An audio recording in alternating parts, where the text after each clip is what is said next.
UPSC में चयनित नगर के होनहार युगांश भटनागर से एक खास चर्चा। किसी भी मध्यम श्रेणी परिवार का कोई होनहार प्रतिभाशाली विद्यार्थी कोई बड़ी उपलब्धि प्राप्त करता है तो पूरे परिवार के लिए ये खुशी के क्षण होते हैं।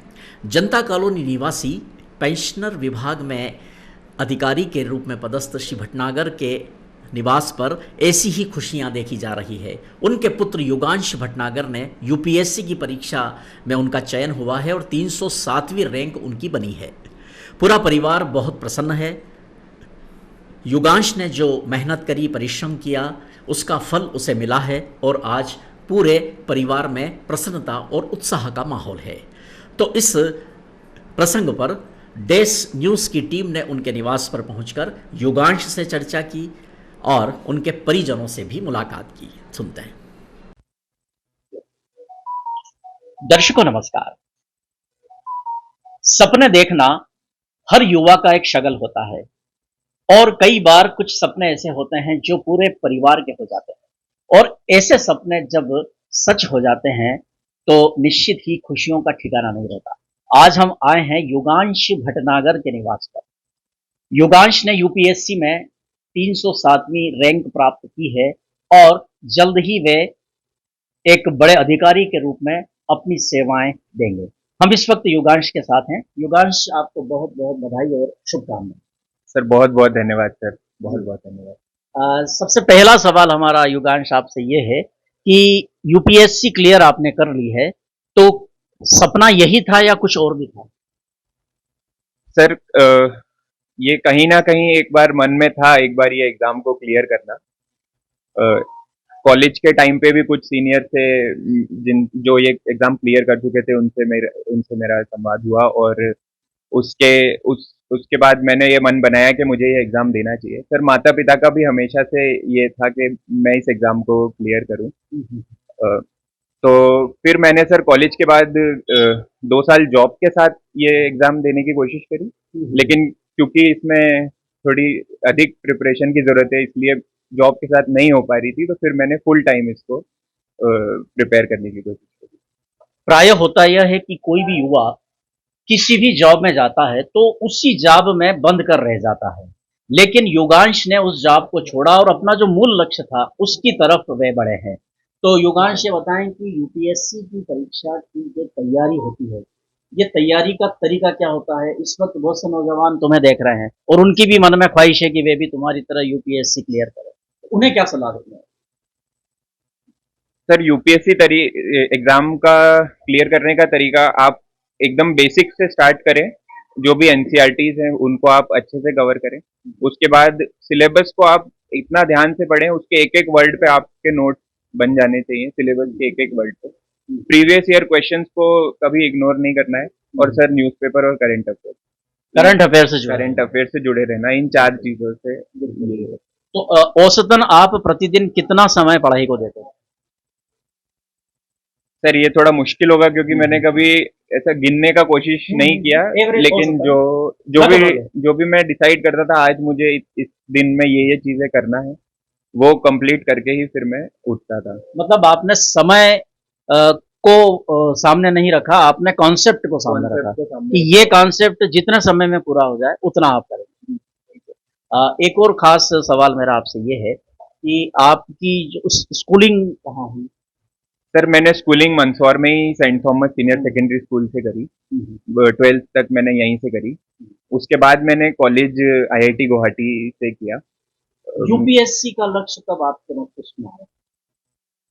सर मस्तिष्क में था ये एक बार, शुरू से ही माता पिता हमेशा कहते थे कि लाइफ से ही आपने इसको पता, लेकिन दृढ़ निश्चय मैंने कॉलेज में जाके लिया जब मुझे और सीनियर से इसके बारे में पता चला, जिससे इससे आपको एक प्लेटफॉर्म मिलता है कुछ अच्छी चीजें करने का। तब मैंने दृढ़ निश्चय किया ये करने का। चूंकि आपके परिवार में शिक्षा का वातावरण है, आपकी माताजी शिक्षिका रही हैं, आपके पिताश्री भी कलेक्ट्रेट में बड़े दायित्व को निभाते हैं, तो एक घर के वातावरण से भी बच्चा प्रेरित होता है। क्या कहना चाहिए? जी सर, घर से मुझे हमेशा सपोर्ट मिला है। पापा, मम्मी, दादा, दादी, किसी ने, भैया ने भी कभी भी एक्स्ट्रा किसी कुछ पढ़ने से कभी नहीं वो किया कि आप हमेशा जितना पढ़ना चाहें उतना पढ़िए। जॉब छोड़ने का डिसीजन भी सब सबने सपोर्ट किया था कि आप इस पे ध्यान नहीं दे पा रहे तो आप जॉब से ब्रेक लेके अच्छे से तैयारी करके दीजिए। तो हमेशा सपोर्ट रहा सर पढ़ाई की तरफ। यूपीएससी की इस परीक्षा का रिजल्ट कल आया, इसके पहले आपके मन में क्या चल रहा है? सर ये उस दिन की सुबह से ही सर इतनी हलचल थी, घबराहट थी। हर 5 मिनट में टेलीग्राम जिसपे अपडेट आते रहते हैं उसको हम चेक कर रहे थे। तो सर वैसा ही था और फिर जब आया तब सब खुश हुए, बहुत जैसे ही आपको पता चला कि आपकी रैंक बन गई है, आप चयनित हो गए हैं, तब सबसे पहले क्या आपके मन में बात है? सर सबसे पहले तो मम्मी का आशीर्वाद और उनकी याद आई कि उनका एक सपना था। उसके बाद भगवान जी और मम्मी दोनों की, उसके बाद सब परिवार की खुशी और एक एक एक टाइम पे तो सब रोने भी लगे थे खुशी में। खुशी के आंसू, हाँ भावुक। तो दर्शकों, निश्चित रूप से किसी भी एक मध्यम वर्गीय परिवार का होनहार युवा जो पढ़ाई में बहुत प्रवीण है और एक लक्ष्य को लेकर चले, पूरे परिवार ने सहयोग किया और आज वे अपने लक्ष्य को प्राप्त करके आगे की मंजिल की तरफ बढ़ रहे हैं। निश्चित रूप से परिवार के किसी बच्चे की वजह से उपलब्धि परिवार को प्राप्त होती है तो अन्य सदस्यों को भी काफी, किसी भी परिवार के बालक की कोई उपलब्धि बड़ी होती है तो पूरा परिवार उसमें शामिल होता है। और अभी युगांश ने तो कहा भी है कि पूरे परिवार ने उन्हें काफी प्रोत्साहित किया है, तो हम उनके पिताश्री से भी बात करना चाहेंगे। सर, युगांश की इस उपलब्धि पर आप क्या कहेंगे? युवांश की उपलब्धि पे हम पूरा परिवार ही बहुत खुश है। कल बहुत दिनों के बाद इस घर में खुशियों भरा माहौल रहा। दादी जी हमारी बहुत, मतलब इसकी जो दादी जी हैं वो बहुत खुश हैं। माता जी, हमारे आसपास वाले भी बहुत ज्यादा प्रसन्न नजर आए जी, और कल एक अलग ही खुशी भरा दिन था इस घर में। बिल्कुल बिल्कुल। तो बहुत ही अच्छा लगा मुझे कल। अब युगांश एक बड़ा अफसर बनेगा। आपने तो कई अफसरों को देखा है। अच्छा है, ईश्वर इसकी मनोकामनाएं पूरी करे सभी भैया। जी, जी। जी जी, इसकी मेहनत सफल हुई है। तो किसी भी व्यक्ति के व्यक्तित्व के निर्माण में परिवार के साथ साथ समाज का, पड़ोस का और परिवेश का भी बड़ा सहयोग रहता है। इस वक्त हमारे साथ शिक्षाविद श्री रमेश चंद्र जी चंद्र यहाँ उपस्थित हैं और वे युगांश और भटनागर साहब के निवास के ठीक सामने इनका भी निवास है। तो चंद्र साहब, आप युगांश की इस उपलब्धि पर कुछ कहना चाहेंगे? अत्यंत ही गर्व का अनुभव हो रहा है कि जनता कॉलोनी जैसी कॉलोनी जहां पर सब सामान्य लोग निवास करते हैं, जैसा कि इसका नाम ही सुदामा वार्ड है, और इनके जो दादाजी थे वो भी जिला शाला निरीक्षक थे, माताजी शिक्षिका थी, लेकिन एक विजन, एक स्वप्न लेकर के जिस प्रकार का परिश्रम एक सामान्य परिवार में रहकर भी आदमी कर सकता है, ये युगांश ने कर दिखाया। इसलिए हमको भी इस बात की प्रसन्नता है कि हमारे मोहल्ले का व्यक्ति, हमारा पड़ोस का व्यक्ति किसी अच्छे स्थान पर पहुंचकर प्रशासन करेगा, ये हमारे लिए गर्व का विषय है। परिवार की सबसे बुजुर्ग माता जी, युगांश की दादी जी, हम उनसे भी बात करते हैं।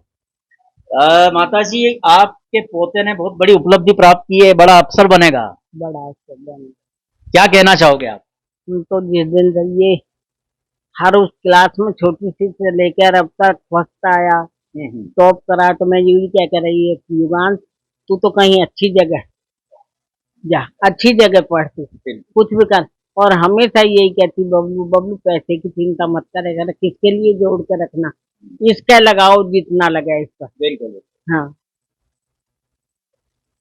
और इसकी आदत भी ऐसी, मैं कह दूं 10 बजे रात को घर आ जाना तो आ ही जाता। क्या बात। मैंने कभी घूमने नहीं दिया, इनकी माँ थी नहीं, जब भी कभी 8 बजे से बाद में घर से नहीं निकलने दिया, दोनों भाइयों को।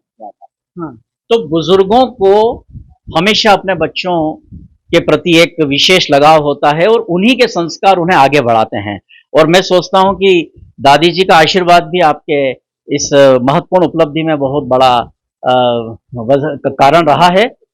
निश्चित रूप से ये युगांश की मम्मी जी हैं, संध्या जी भटनागर, जिन्होंने लंबे समय तक शिक्षा विभाग में शिक्षकीय सेवाएं दी हैं और कोरोना काल में दुर्भाग्य से वे हमारे बीच नहीं रही, लेकिन अपनी स्वर्गीय माता श्री का सपना भी युगांश ने पूरा किया है। परिवार में भावुकता भी है और प्रसन्नता भी है।